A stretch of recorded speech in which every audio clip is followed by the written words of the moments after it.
And now, your Reverend Marrice Coverson. Good morning. Good morning. How are you? So glad to see all of you. So I guess you all are not fans of San Francisco. And who else? Chiefs. The Chiefs. So I actually thought the Bears would play. I heard it did not. But anyway, the big train wreck. The big train wreck. So we often see here on the sometimes on the TV that there was a big train wreck and all the stuff fell off the train and all it's everywhere, scattered everywhere. So there's going to be an effect of the business. There's going to be effect of the person who's driving the train, etc. Because what happened to make that train wreck? So how many of you had big train wrecks in your lives? Let me tell you. I had a person to come to me and she said to me, I'm having a train wreck. And that was some years back, and I'm like, what are you talking about, a train wreck? I thought she's come from reading. So she said, I'm having a train wreck. I said, what are you talking about? And so I said, Marrice, this is a listening time. So she said, I'm having a train wreck. You know, all these things are happening in my life. She said, my kids I feel like they're out of control. She said, my bills are behind. I lost my job. I'm having headaches and I don't have insurance any longer. And she said, Reverend Coverson, to tap it off, my husband asked for a divorce. The big train wreck. And I sat there a moment because I understood what she meant. All these things was happening at one time. Just going through. Have you seen that at one time? You like, if you had one of those, you might could deal with one of them. But how do you deal with a massive number of things? What do you say? How do you deal with that?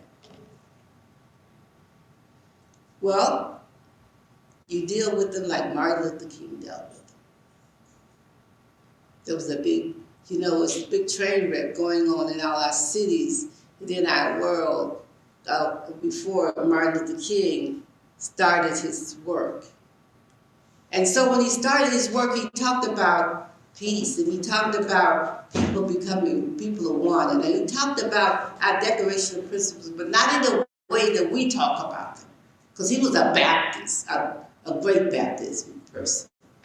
But he talked about them in a different way, but he meant the same thing that we said. He talked about negotiations and how important negotiations are in their lives and in affecting making change in their lives, and that's true.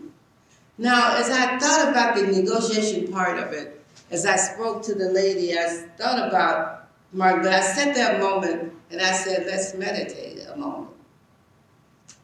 Because I needed to know which direction to go in. Because sometimes it's not all about the message. Sometimes it's about helping people by listening and by allowing them to really understand what they said and understand how they said it. And understand the magnitude of what it does in their lives. Now, is it that big, or do they make it really big? Now, I said to her, your kids are out of control, but that's your and your husband's product of your raising them. So let's just put that aside a moment, because you can't go back and raise them over. You have to take where they are and see, can you jot them into doing something different, seeing life different. So how do you do that with young people, and how do you make them, strengthen them, and make them different and help them become different people and understand that's not the right way. Negotiations is a different way. If we're not doing what you should be doing in your home for them, they should come and negotiate with you and talk to you about how you could change things.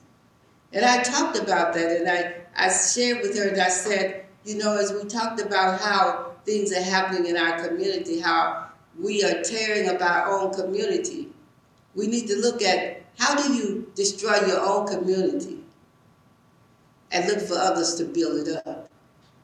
You don't do that. What do? You put energy into building it up and then you negotiate with others to put their resources into your community. And I went on and I just felt really sad for her. And I said, you know, I can't help you with your light bill, but I can tell you where to go. You might can get some services for it because that's part of my work. And I told her where she could go to get her light bill paid or her gas bill paid. Because then there was CETA who would do that, pay your bills.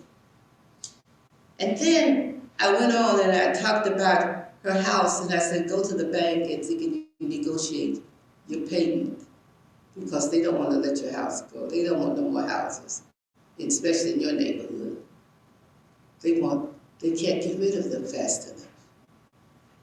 And then when I got to the part of her husband and leaving her, I said, let God, and let go and let God. The fact is, I said, that you have to understand the laws, the universal laws. And what's for you, can't nobody take it away. And you got to be more positive about it. Is it something that you can negotiate with them on? Or is it something that you just stand still and listen to that voice to tell you what to do? And listen to the words that Malcolm used to say when he was negotiating and talking about changes. The change is going to come. Because there are changes, the universal changes happens in our lives. And we can't, we can't change that. Universal changes happen. It happens in our lives every day. And sometimes when people walk out of our lives, they're supposed to walk out. And we're supposed to bless them going out and bless someone coming in. Friends, it doesn't matter if it's friends. It doesn't matter if it's people who are family members. It doesn't matter. They're blessed. You ask for the blessing of the individual going out and blessing them if they were coming back. If not, bless someone else who are coming in. You ask for a blessing of yourself and everyone else. And see, most of the time we have so much anger and so much hate when there's a train wreck in our lives. Because we're so looking at that train wreck and who caused it and hating the people who caused it. You're trying to destroy the person who caused it in your mind or trying to move things so that person can be destroyed. That's not about, train wrecks are not about destroying others. It's about magnifying in your life what you need to change. What do I need to change? How shall I live my life on this earth plane? What do I need to change? And so, sometimes we don't look at what we need to change because we're so busy talking about what others need to change, how our children need to change, how our husband needs to change, how the system needs to change, what the system is doing to me. But what is the system doing to you? But what can you do about the system when it's doing what it's doing to you? What can you do? You can vote. What can you do other than that? You can make people accountable who are in charge of your communities that you have voted for. You can make them accountable. It's not about race. It's not about male or female. It's about people participating in the work that they're supposed to do and doing what they're supposed to do. I tell you, life is really interesting as we navigate it. The pandemic showed us how interesting it is. It showed us as we sat home, and many of us didn't do very much. And now we don't want to do anything. They're telling me that it's hard to get people to work now. It's hard to get them to go to jobs. Everybody want a job from home because of the years they sat at home. And that's common, that once you've done something one way, it's hard to do it another way. But I say to you today, look at your your lives? What can you do another way? Is there a train wreck going on in your life? What can you do? And train wrecks can be big or small or a medium. A train wreck could just be you just not feeling good. I think every time I thought about this sermon, I thought that's a train wreck in my life with my health. That's a train wreck. Now, what does Marrice keep doing? Sometimes Marrice don't feel like doing anything because she's done so much and she's just like, oh, I don't feel like doing anything. I just want to watch Netflix. I'm going to do that today. I can't do it. I just can't do it. I can't call nobody. I can't make another call asking for help. I can't try to see what will help. It's too devastating. I don't want to hear bad news. So I don't bother with the train wreck the next day. And then the next day I get up and I say, I have the power, and Spirit lives within me, and God's Spirit lives within me. I'm going to work this system. I'm going to work it. There's a train wreck in my life, and I'm not going to let that train, all those parts stay there. I'm going to put those parts together. And it may take years to put it together, which it has taken years. And it may take more years to put together. I don't know. All I know is that I have that God within me. And something that God within me is telling me. It's saying, Marrice, there's something you need to learn. This train wreck is not just about your leg hurting or your body hurting. The train wreck is about something you need to learn. And what is it do you need to learn? You need to sit back and ask, what is it you need to learn? Send your meditation, Marrice, and ask what you need to learn. What is it that I need to learn so that I can get rid of this and I can move on? You know, it takes years sometimes to get rid of things. Like you go back to Joseph, Joseph was sick so long to the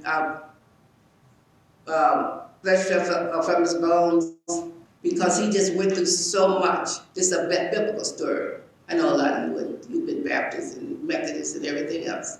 So you've heard the story but may have forgotten it. But it's just, that's a parable. It's not the story. But you know, sometimes we get so sick that things happen. That's allegorical. That we have things that happen in our lives that we feel like we just can't make it another day, that everything is gone in our lives. Our body is stripped, our whole mind is stripped. But I tell you this morning, you have the power to move on. There's a train wreck in your life, but there's no one in here that does not have the power. You say, this is what I want, and this is what I am going to achieve. It may not be tomorrow, but it sure will be before I leave this earth plane. Because I'm going to learn what I need to learn, and I'm going to move on. You can do it. All of you have the power. Martin Luther King showed you he had the power. He was willing to give up his life for us, for people.